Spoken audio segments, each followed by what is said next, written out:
in. I'm Dion Anglin.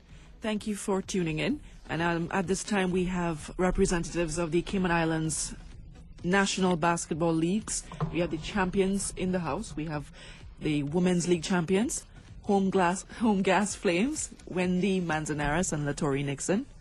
And we have the Division II Men's League champions, Charterland. And that's Ovaine Monteith and Nathan Smith. Yes. Nathan Smith. All right. Hello, gentlemen and ladies. How are you?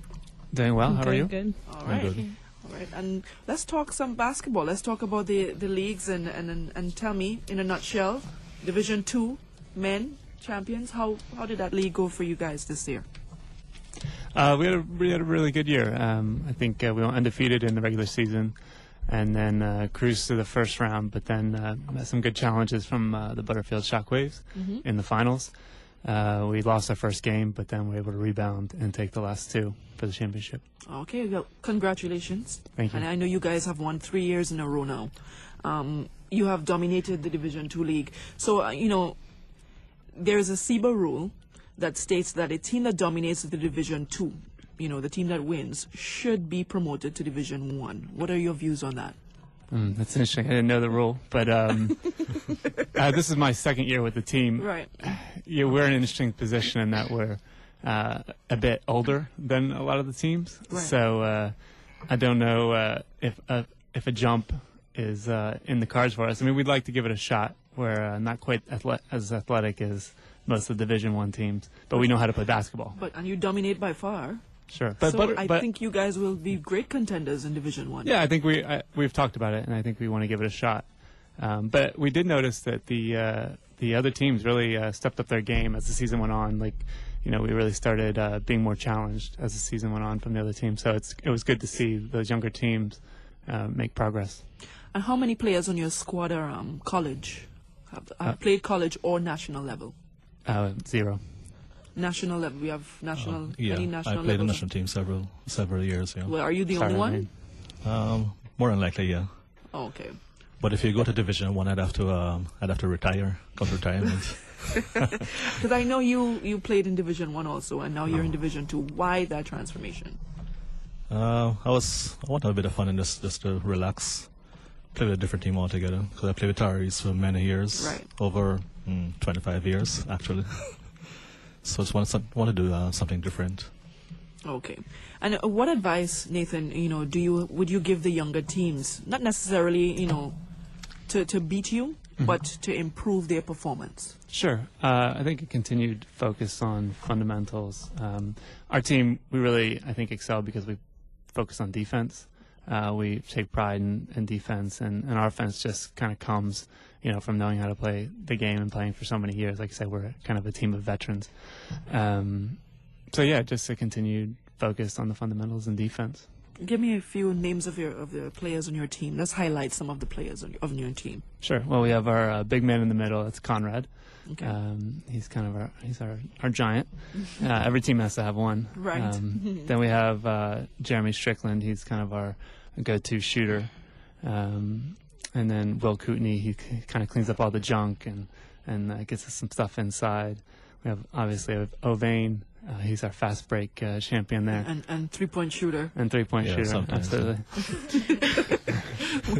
when the green light is on. Yeah. I think it's always on for Ovaine. Exactly. And then we have Chris LeBeau, who kind of gives us a little bit of shooting, a little bit of penetration. And then Scott Murray, who's he missed some of the games this year with a knee injury, but he kind of came back for the playoffs, and he's really kind of the guy that can create for us. Okay.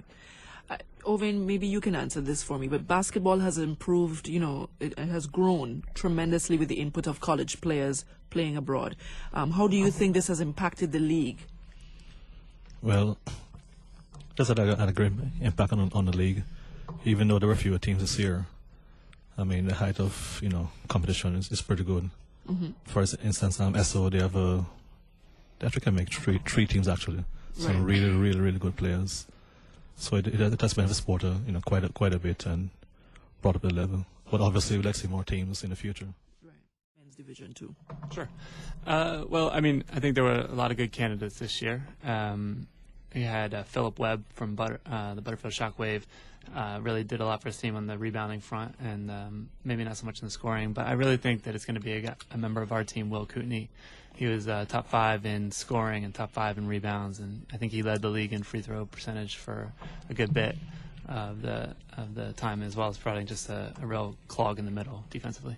You guys were undefeated in the regular season. We were. You lost your very first game in the playoffs. In the finals. The finals. Mm-hmm.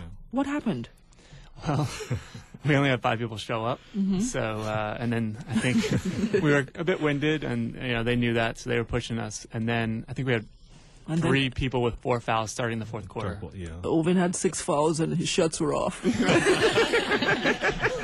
Lounging in his easy chair. And what was the difference in the second game? In game 2, you guys came back as a powerhouse. Yeah, game 2, we made an effort to kind of call all our hands and say, listen, just show up. We had 3 extra players in game 2, so we were able to get some rest. Yeah, absolutely. And I was saying to myself, you know what? We've lost a game, and it feels a bit strange for me to lose a game. Right. Because we were undefeated last year as well. Yeah, right. Also, yeah. All the way through. All the way through last year. So I said, you know what? I can't. So 1 loss in 2 years. I can't lose 2 games to 1 team. That's crazy. All right. So next time we came out and we just blew them out by 35 points. You should find them, though. Find your players for not coming out. I know. Well, we don't even practice, so, Okay. Oh, okay. I see. It's all for fun. No, sorry, we don't practice, unfortunately. What? That's another reason. I don't think he should have mentioned that. We're not quite ready for I think everybody knows that, no, we never coach. We just come and play, and, if something's going wrong, we just, okay, well, here's what's happening, here's what we're going to do, and that's it. Yeah. Well, since you have such a great, a great core of players, I mean, you don't practice and you're winning. Why not share those players amongst the rest of the teams in the league to help develop Division 2? Hey, we've never talked about not doing it. All right. We've had a few players from other teams come up and say, "Hey, we need to get on your team." Either that, or you move to Division 1. Yeah, Division 1 would require practice, and I just don't see too many players in our team being interested in that. Oh, okay. But we'll see.